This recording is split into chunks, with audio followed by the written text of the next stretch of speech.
তাইলে ঝর্ণার সাথে যেটা করো সেটা কি এক নম্বরই? সেখানে টাকা লাগে না? রুস্তম, সীমা অতিক্রম করবে না বলে দিচ্ছি। আরে দাঁত, আমি তো কুল হয়ে তোমার কথাটা পেলাম, তুমি একটু ভাইবে দিক। বলো কি জন্য খবর পাঠাইছো বলো।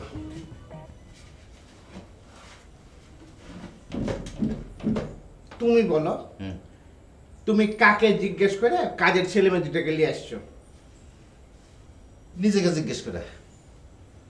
ওই দুটাকে খাওয়াবে কে? তুমি আছো কি করতে? আমি কি এই বোর্ডের মালিক না তুমি? কেউ না। আচ্ছা, তাইলে ওই ছেলে মেয়ে দুটাকে খাওয়া পড়ার দায়িত্ব সবকিছু তুমি নিচ্ছ। হ্যাঁ, শোনো, আমি রুস্তম আলী কুল হয়ে তোমার দুটো কথা কই।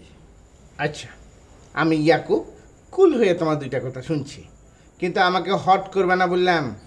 এক নম্বর হলো, এই পুরা বোর্ডিং কও, ওই বাড়ি কও, এই বাড়ি কও, তুমি আর আমি ছাড়া তো কাম করানোর কোনো লোক নাই, তাই না? আমি কিন্তু আমার কাজের মধ্যে কোনো ফাঁকি দিই না, বুঝলে? আরে বাবা, কতটা ফাঁকি নিয়ে না, এই যে তুমি আমি গাধার মতো খাটতেছি সেটা নিয়ে। গাধা হইলে তো গাধার মতন খাটতেই হবে নাকি? আমি কলম কুল হয়ে কথা কইতেছি। আচ্ছা বলো। এক নম্বর কথা হলো, সকল কাজ তুমি আর আমি করতে পারবো না বলে ওই কাজের ছেলে আর মেয়েটার আনা হয়েছে। আচ্ছা, আনলে তুমি আমি বুঝলাম, কিন্তু মালিক যদি না মানে? বড় আব্বারে রাজি করানোর দায়িত্ব আমার, তুমি খালি সাপোর্ট দিয়ে দেবো। আচ্ছা, বুঝলাম তোমার এক নাম্বার। এখন দুই নাম্বারটা কি? আর দুই নম্বরটা হলো, এই যে সকলে ভোটাভুটি করতে যেতেছে না, সেটা করতে দেওয়া। তাতে লাভ কি? ভোটাভুটি করতে গেলে তো আইডি কার্ড লাগবো, আইডি কার্ড করতে গেলে তো ছবি লাগবো, আর এই সব কাম করতে গেলে তো একটা খরচ আছে নাকি? হ্যাঁ, খরচটা দিবে কে? ভোটাররা দেবে। আর যদি ওরা না দেয়? নির্বাচন হবে না, আর নাইলে বহিরাগতদের সাহায্য নেওয়া হবে। কি বললে? বহিরাগত সাহায্য এই বোর্ডিংয়ের নির্বাচনে?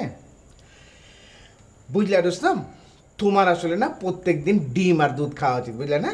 আরে ডিম আর দুধ খাওয়ার জন্যই তো এই ব্যবস্থা করতেছি। এই যে ধরো বয়স বিজ্ঞানী দিনের পর দিন বিনা ভাড়ায় এখানে থাকতেছে, এটা কি ঠিক? সব কিছু মিলে বড় অব্বরে বুঝাইতে হইব যে বোর্ডিংয়ের নিরাপত্তার জন্য আইডি কার্ড দরকার, আর এর জন্য একটা মোটা অঙ্কের টাকা খরচ হবে, এবং সেখান থেকে এই পকেটে ঢুকবে। না ভাই, আমার ওই দুই নাম্বারের টাকার কোনো দরকার নেই, বুঝলে? তাইলে ঝর্ণার সাথে যেটা করো সেটা কি এক নম্বরই? সেখানে টাকা লাগে না? রুস্তম, সীমা অতিক্রম করবে না বলে দিচ্ছি। আরে দাঁত, আমি তো কুল হয়ে তোমার কথাটা পেলাম, তুমি একটু ভাইবে দিক। হ্যাঁ, একটা ধান ক্ষেতের খেকশিয়া কি বলছে আমি কিছু বুঝতে পারছি না, মাথা হলে যে হলে গেছে খেকশিয়া জানি কোনটা।